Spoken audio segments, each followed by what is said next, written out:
আমার এক বান্ধবীকে বলতেছে তুমি 5 ঘন্টার ভিতরে আইসা মাপ চাও, না তোমার নগ্ন ভিডিও ভাইরাল করে দিব।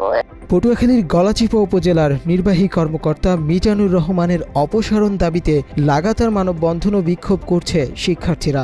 12-13 মার্চ গলাচিপা উপজেলা পরিষদ চত্বরে ও থানার সামনে আয়োজিত কর্মসূচিতে বিভিন্ন শিক্ষা প্রতিষ্ঠানের শিক্ষার্থী সহ সাধারণ জনগণ অংশ নেন। মানববন্ধন শেষে বিক্ষোভ মিছিল শহরের প্রধান সড়কগুলো প্রদক্ষিণ করে।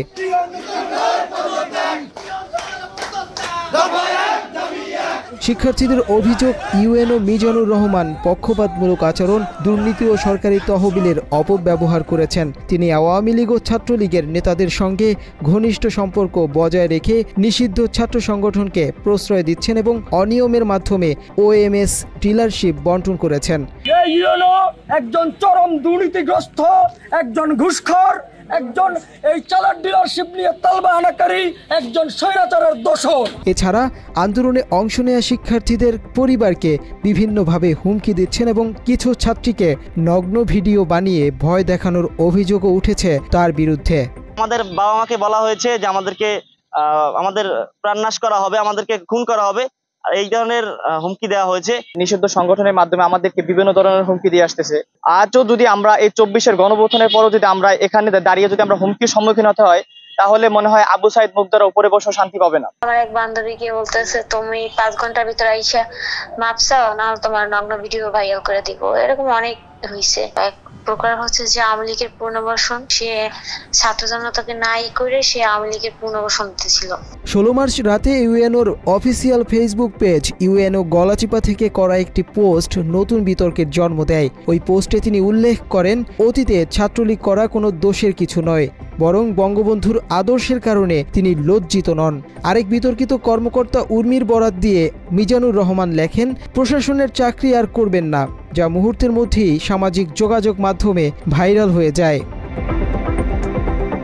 মাত্র 30% টাকায় জমির মালিক হয়ে নতুন বাংলাদেশের গড়ে তোলার স্বপ্ন দেখা বাংলা বসতি। এই পোস্টের পর সিলেটের সাবেক মেয়র আনোয়ারুজ্জামান চৌধুরী এবং সিলেট 3 আসনের সাবেক এমপি হাবিবুর রহমান সহ আওয়ামী লীগের নেতাকর্মীরা ইউএনওর প্রশংসা করে পোস্ট করতে থাকেন।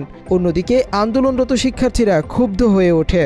আজকের পরে যদি সে স্বেচ্ছায় সসম্মানে তার চেয়ার না ছাড়ে, তাহলে আমরা ছাত্র জনতা তার চেয়ার থেকে ঘাড় ধাক্কা দিয়ে বের করে। পরে ওই রাতেই সংবাদ সম্মেলন করে ইউএনও দাবি করেন তার ফেসবুক পেজ হ্যাক হয়েছিল। আমার যে অফিসিয়াল একটি ফেসবুক আইডি ইউএনও গলাচিপা নামে সেই আইডিটি, কেউ বা কারা সেই আইডিটি হ্যাক করে আমার নামে বিভিন্ন রকমের বিভ্রান্তিমূলক এলোমেলো বক্তব্য শোনাচ্ছে। আসলে এই বিষয়ে আমি কিছুই জানি না। তবে পরদিন সকালে হাজারো ছাত্র জনতা উপজেলা পরিষদ চত্বর ঘেরাও করলে সেনাবাহিনী পরিস্থিতির নিয়ন্ত্রণে নেয়। তবুও এখন পর্যন্ত ইউএনও বহাল তবিয়তে রয়েছেন। 20 মার্চ রাতেও ইউএনওর ফেসবুক পেজ থেকে আরেকটি পোস্ট প্রকাশিত হয়। সেখানে 26 মার্চ মহান স্বাধীনতা দিবসের প্রস্তুতি সভার কার্যবিবরণীর অনুলিপিতে আওয়ামী লীগকে অবহিত করার প্রমাণ দেখা যায়। তিনি লেখেন, এবারের মহান স্বাধীনতা দিবসে সচেতনভাবেই তিনি বাংলাদেশ আওয়ামী লীগকে আমন্ত্রণ জানিয়েছেন। ছাত্রলীগ নিষিদ্ধ হলেও আওয়ামী লীগ একটি বৈধ দল। আওয়ামী লীগ ও বঙ্গবন্ধুর হাত ধরেই এদেশের জন্ম। ওই পোস্টে তিনি আরও লেখেন, আওয়ামী লীগের কিছু ভুল থাকলেও 5 আগস্টের পর দেশের মানুষ বুঝতে পেরেছে অন্য দলগুলোও কোনো অংশে কম নয়, তাই তথাকথিত রাজনৈতিক দলগুলোকে আমন্ত্রণ জানাতে প্রয়োজন মনে করেননি। পোস্টে শুধুমাত্র উপজেলা আওয়ামী লীগের ভারপ্রাপ্ত সভাপতি মুজিবুর রহমান পেদাকে আমন্ত্রণ জানানো হয়। অন্য কোনো রাজনৈতিক দল বা সংগঠনকে আমন্ত্রণ জানানো হয়নি, যা পুরো গলাচিপায় নতুন করে ক্ষোভের জন্ম দিয়েছে। মিজানুর রহমান ফেসবুক পেজ হ্যাকের দাবি করলেও পরবর্তীতে নিজের পোস্ট নিজেই ফিরিয়ে আনার ঘটনায় সন্দেহ আরও গভীর হয়।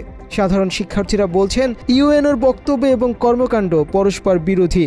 গলাচিপায় উত্তেজনা এখনও চরমে।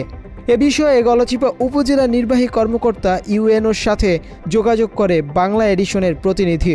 ওই কাগজটা আগের কাগজ ছিল, এটা ওই সময়ের না, পরে ওটা দেওয়া হয় না, নতুন করে দেওয়া হয়েছে।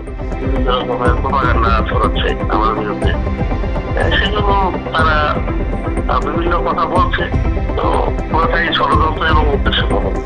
ইউএনওর এমন কর্মকাণ্ডের ব্যাপারে পটুয়াখালীর জেলা প্রশাসক আবু হাসনাত মোহাম্মদ আরেফিন বলেন, এই অভিযোগের কোনো সত্যতা নেই। বললাম না এটা বাংলা কথা বুঝেন না, উনি ফেক পোস্ট, এটা পুলিশ ইনভেস্টিগেট করতেছে, কোনো অভিযোগ সত্য নয় আপনি যেগুলো বললেন, ঠিক আছে? মুনতাসির তাশরিফ, বাংলা এডিশন।